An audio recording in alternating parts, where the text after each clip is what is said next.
So hello. So today I am going to discuss about the Polity, Constitution, Governance, Law and Ethics, Paper 3, 2023. So this paper discussion ఏదైతే ఉందో I don't want to make it a monotonous one. So I am going to share my experiences. Okay, నేను ఏదైతే experiences face చేశాను exam రాసే ముందు I will be telling you that. So it will not be a conventional discussion where I get to study all the matter before this class. So whatever I wrote in the exam hall, I'll just present it. Okay. So what is the real exam time pressure? So after I went through the question paper. Okay. So మీ అందరికీ తెలుసు question paper ఎప్పుడు ఇస్తారు 9:58. So ఈ టైంలో మనందరి feelings ఎలా ఉంటాయంటే బాగా చదివిన వాళ్ళు అంతా రివైజ్ చేసుకుంటాడు, సగం చదివిన వాళ్ళు అరే ఇన్ని సంవత్సరాలు టైం ఇచ్చాడురా, ఈ 4 months టైం ఇచ్చాడు అయినా చదవలేకపోయామని బాధలో సగం మంది జాబ్ చేసే వాళ్ళు ఉంటారు. సో ఎవ్రీ వన్ ఫీలింగ్, ప్రతి ఒక్కరి ఫీలింగ్ డిఫరెంట్ ఉంటుంది. సో నేనైతే ఈ జాబ్ చేస్తున్నప్పుడు ఏంటంటే నాకు అంత టైం దొరికేది కాదు. సో నా ఈ paper analysis completely based on that thing. So half bake preparation ఉంది. I can't say as complete మంచిగా ప్రిపేర్ అయ్యానని చెప్పలేను. ఓకే కూల్, బికాస్ నాకు ఆల్రెడీ వేరే ఎక్స్పీరియన్స్ ఉండడం వల్ల ఈ ఎగ్జామ్లో సో సమ్వాట్ ఎడ్జ్ ఉంది అంతే. దాని మించి నా దగ్గర స్పెషల్గా ప్రిపేర్ అయ్యి స్పెషల్లీ ఒక 4-5 months బాగా కూర్చొని అయితే ఎగ్జామ్ చదవలేదు. సో ఈ 9:58 to 10 లోపల బిఫోర్ 9:58 నాలో చాలా భయాలు ఉండేవి అనమాట. వాడు ఏ క్వశ్చన్ అడుగుతాడో, సో క్వశ్చన్ పేపర్లో ఏమేమి క్వశ్చన్ వస్తాయో చాలా భయాలు ఉంటాయి. ఆబ్వియస్ నాకు కూడా అట్లాంటి భయాలే ఉండేది. సో 9:58 మొత్తానికి మా ఎగ్జామినర్ నాకు పేపర్ ఇచ్చాడు. ఫస్ట్ క్వశ్చన్ చూసిన ఎగ్జామ్ ద స్కోప్ ఆర్టికల్ 19 అన్నాడు.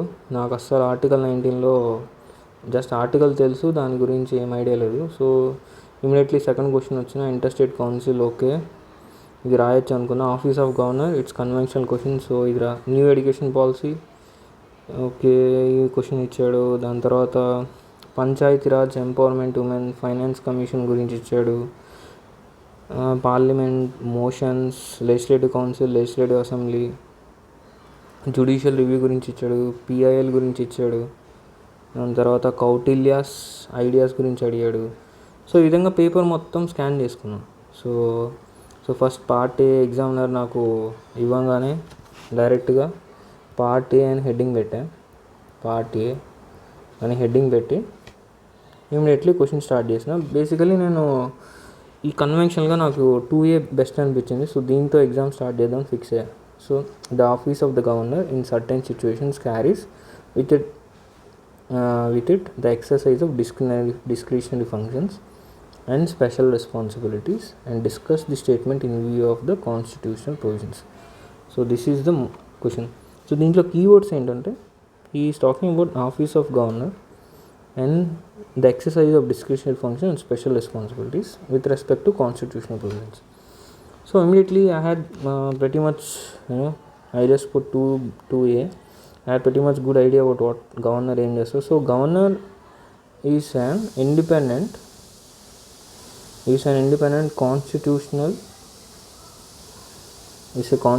head of the state.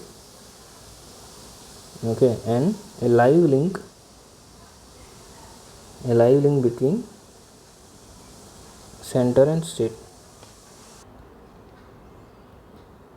Okay, he also acts as friend, philosopher, guide. And then governor, so there are discretionary functions and the special responsibilities. So basing on the constitutional provisions we need to solve. So immediately I wrote discretionary functions. So option A, I spoke about article 200 where he tries to reserve the bill reservation provision.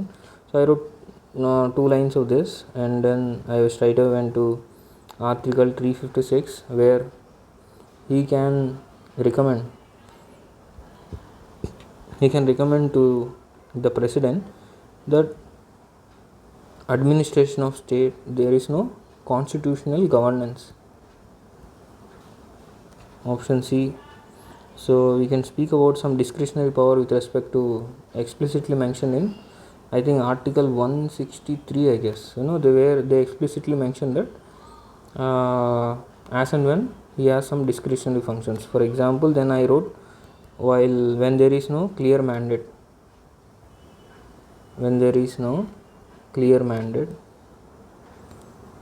Okay, and then I wrote about dissolution of assembly, and then I wrote about proroguing the assembly sessions. So something like that. So 3 or 4 points నాకు ఏదో extra రాసా, but ఇప్పుడు నాకైతే గుర్తులేవు, exam వల్ల ఏం రాసా. Then I immediately put special provisions, that heading, and then I wrote option A with respect to Article 244, like what is that, schedule 6 and schedule 5 areas, I guess. So where he has some special responsibilities with respect to governance of the state, like ATMM, sorry, this is Assam, you have Mizoram, you have Meghalaya and other states, where the governor of this particular state has been given special responsibilities with respect to scheduled areas. And then we can speak about he also has some special powers with respect to Article 371A, E, A, C, E, H. Okay, 371A, 371C, 371E, 371H. And then we can also speak about he acts as the VC of various universities. So I wrote these brief things. If you see the question again, office of the governor, where he exercises discretion functions, we have written, and special responsibilities also we have written. And then he's asked, and then we have to write. We can't just end the question like that. So we have to write. Despite some discretionary and special provisions, he is expected to act independently, okay, and in general, council of ministers headed by chief minister advice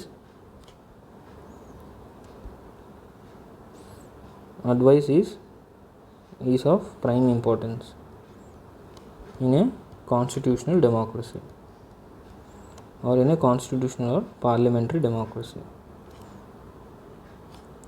and as per second ARC recommendations and NCRWC or Venkatachalaya Commission, and they spoke about National Working Group for Review of Constitution. They spoke about that governor, while exercising functions, he needs to actuated by good faith, okay, by reason and caution in exercising his functions. So ఇది almost నాకు ఇది రాయడానికి almost 2 pages పట్టింది. So ఇది రాసేటప్పటికే నా time almost like 10-12 రఫ్లీ 10-12కి 10-15 మధ్యలో నాకు time పట్టింది. So almost took more than 3 minutes extra, which was required. The next question I chose was, examine the scope of reasonable restrictions and the test of reasonableness in connection with Article 19. I didn't have much idea regarding the provisions of various provisions in Article 19, nor did have any idea regarding what are the various provisions or various judgments regarding Article 19. So I had no choice but to choose interstate council and discuss with relevance its relevance with respect to center state and interstate coordination and cooperation in India. So interstate council definition and article provision in the introduction. What is interstate council? Okay, how it promotes cooperative federalism, and then a small box talking about the composition of interstate council. You can type prime minister chairs, and you can also talk about how chief ministers, ex officio members, cabinet ministers, and various. So genesis of interstate council. So I only know that it wasn't constituted right away after the forming of the constitution. Rather, in 1990s, the president constituted an interstate council around 1980s and interstate council. So I only had this one point, so దీన్ని రాయాల్సి వచ్చింది. Then I wrote interstate council was constituted, and then posted only its constitution was not it was not a permanent body, so it was constituted as and when required. So just I wrote these few points, and then what was the question? So I just finished with this thing, and then discuss the relevance in context of center, state, and interstate coordination and cooperation in India. So basically he was talking about center state relations. Okay, center state and state relations. What is the current context? So I briefly mentioned what are the various things that are happening in center state relations.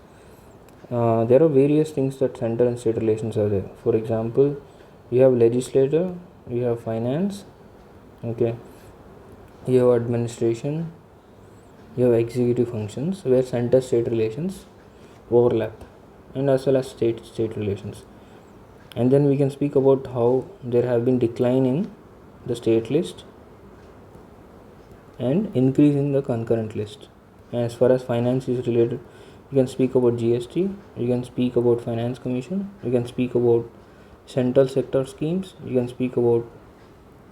write about basically we can just mention this thing: GST, finance commission, CSS, and then how the cess and surcharges, these issues, and administratives, Indian administrative services. And you can also write about executive functions with respect to ordinances. You can also speak about emergency, use of article 356, various things. And then you can also talk about state relations, where we are seeing that law and order issue, okay, terrorism and left-wing extremism,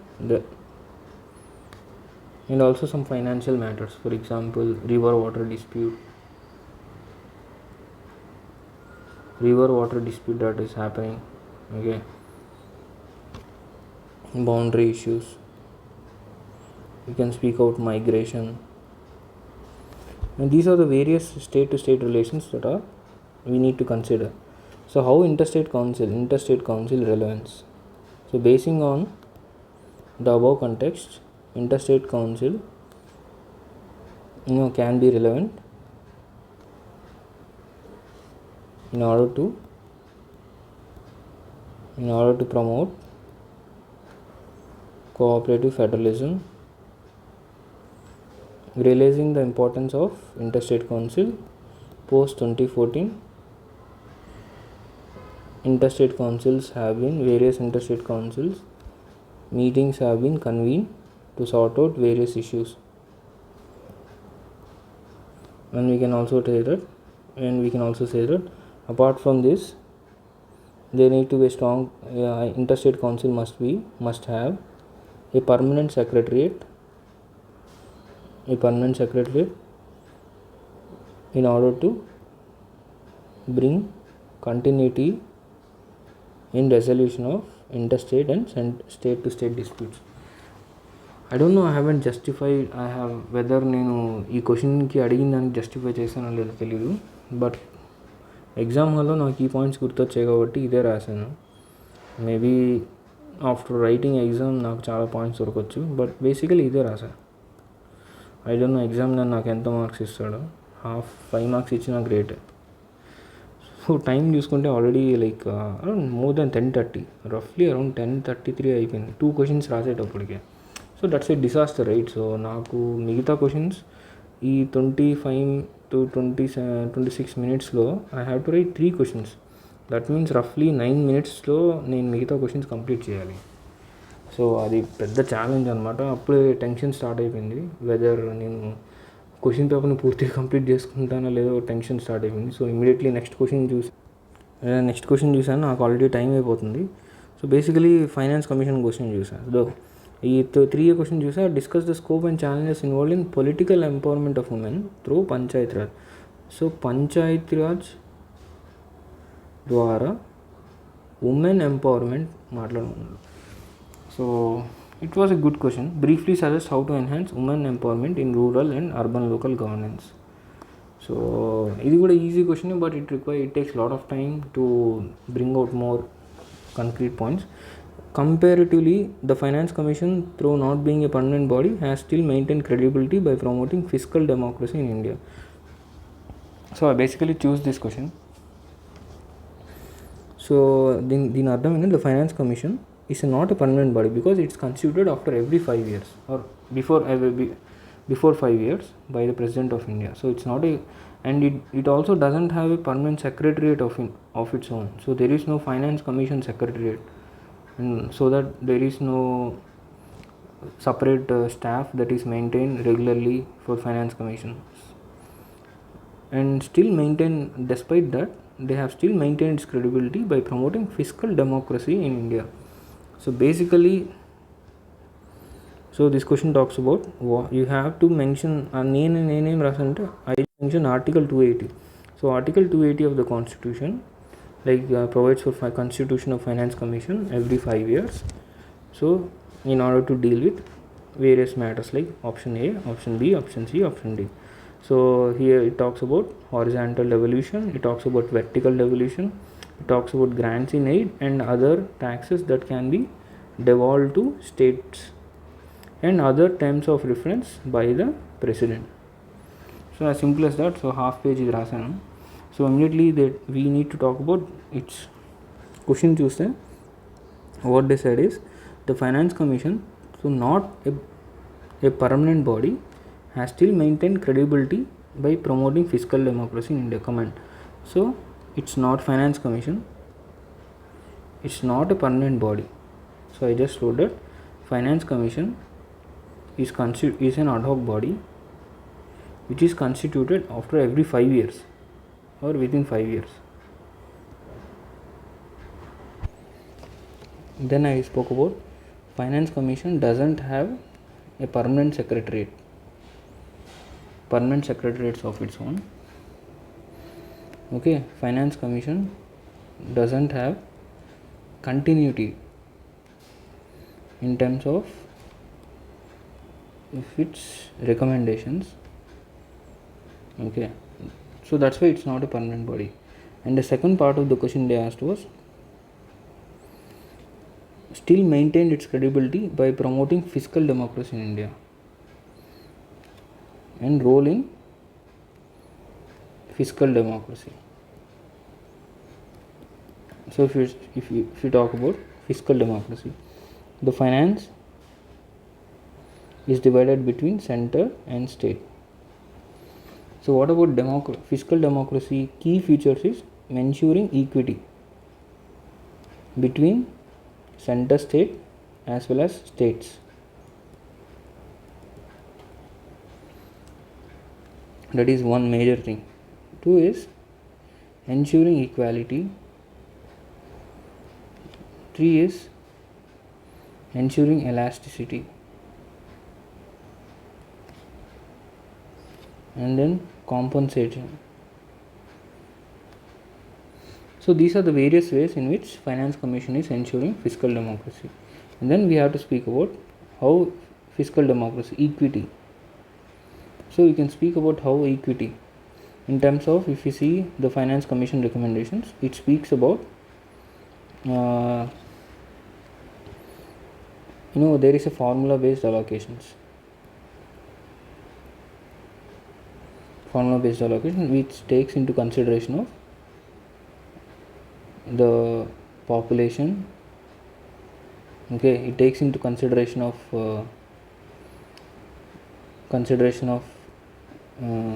forest cover, backward regions. Okay, and it also tries to incentivizes the states which are performing good in certain areas like population control, okay, increasing forest cover.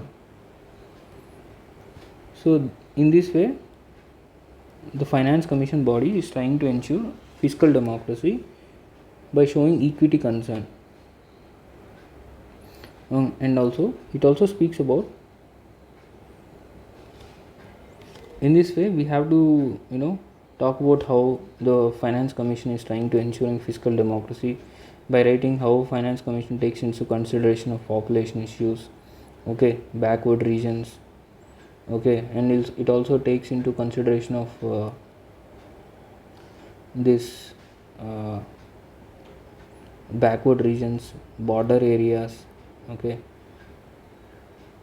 So it tries to reward fiscal prudence, okay, and also performance in terms of family planning and control.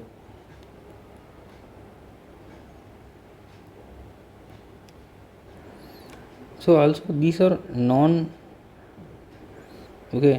non-linked grants, okay.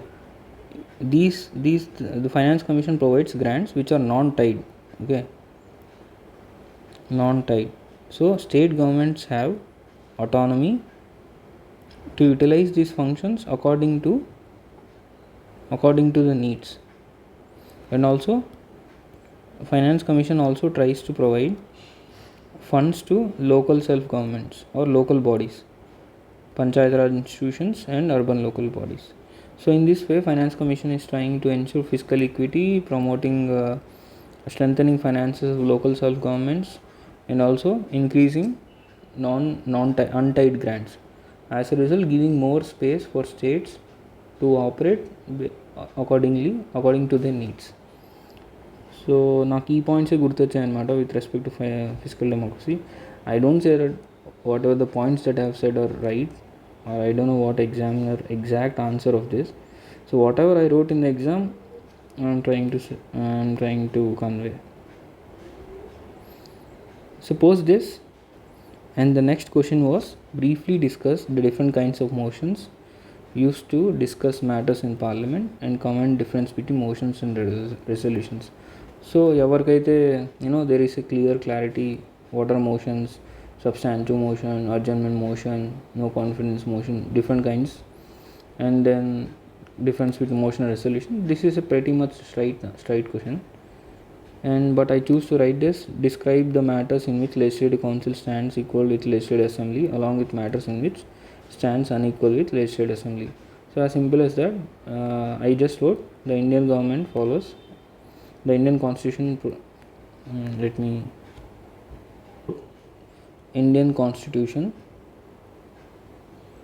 Indian constitution follows bicameralism, in which there is legislative council and legislative assembly, or you can say state legislature, you can legislative assembly and legislative council. Both are responsible for lawmaking. These are lawmaking bodies in the state, so where their powers are equal in terms of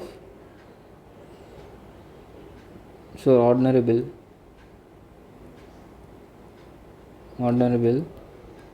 with respect to the privileges, with respect to chief minister can be from either state legislature or state legislative council. Both have equal status. So these are some where legislative council and legislative assemblies are equal, and where they are unequal. So in terms of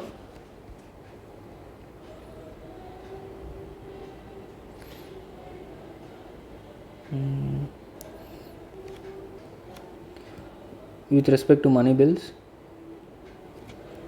okay, with respect to money bills, and with respect to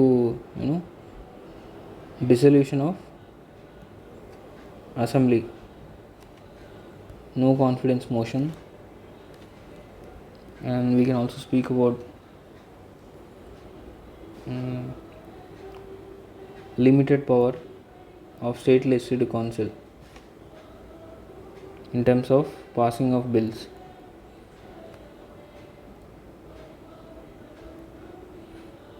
State legislative assemblies can bypass the recommendations of state legislative councils even in ordinary bill matters.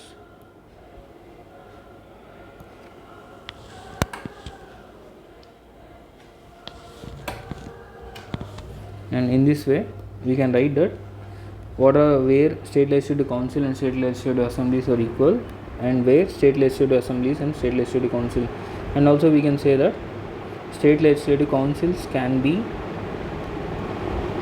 dissolved upon recommendation of the state legislative assemblies. So state legislative assemblies can put forward the proposal in the that state legislative councils can be maybe dissolved. So it's up to parliament for state legislative councils to be dissolved or not.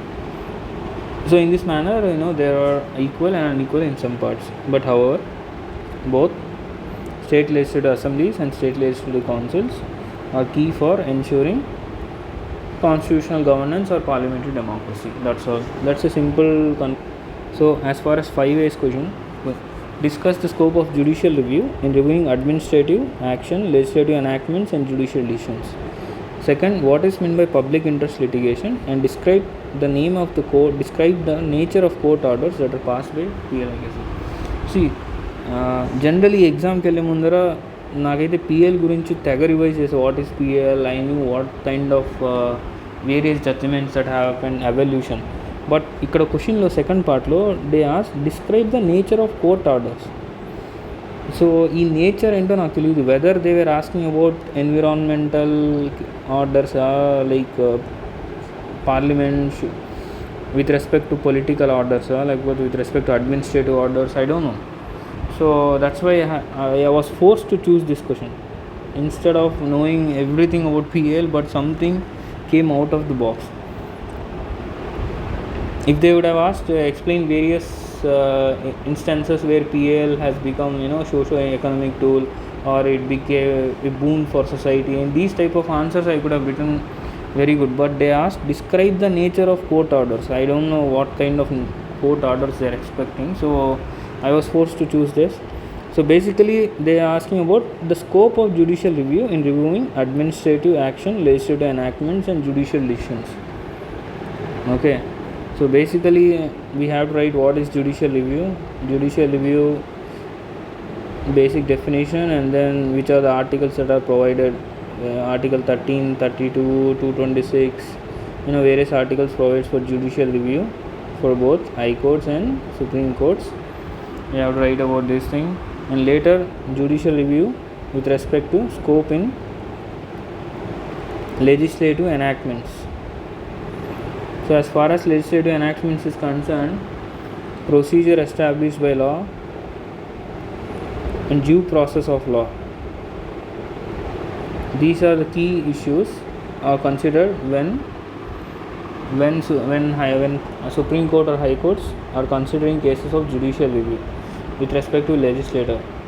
Okay, for example in NJAC, okay, in basic structure of the constitution of case, okay, Minerva Mills case, and you can also speak about case of Nand Bharati case. How various provisions have been proposed by Honorable Supreme Court or High Court in adjudication of legislative enactments. Second thing they asked about the judicial decisions. As far as judicial decisions is concerned, so they act as court of record Okay, and judicial decisions can be superseded by higher courts or a larger bench. So it can be matters related to appeal or specially petitions. So through various reasons, judicial decisions, how judicial review is applied in judicial decisions, and as well as administrative functions. So in administrative functions, so currently it is there of delegated legislations. Okay, Parliament though provides for open-ended law, and then delegated legislation takes over. For example, number of rules, procedures, and various things have been passed by the executive or administration. So basing on these things, judiciary tries to judicial review the various administrative actions in terms of the rules, regulations that they frame. For example, IT rules, or for example, Environment Protection Act, various rules under Wildlife Protection Act. These are all framed by not by legislature but by through administrative actions, and also administrative tribunals. Okay, so on various functions, judiciary tries to intervene by using the powers under Article 13, 32 and 226 of judicial review. So this is how I wrote exam. I spoke about judicial control, I wrote about administrative control and various other aspects in terms of these questions. So that's all the first part. For the next part, we'll study again. We'll look into it again.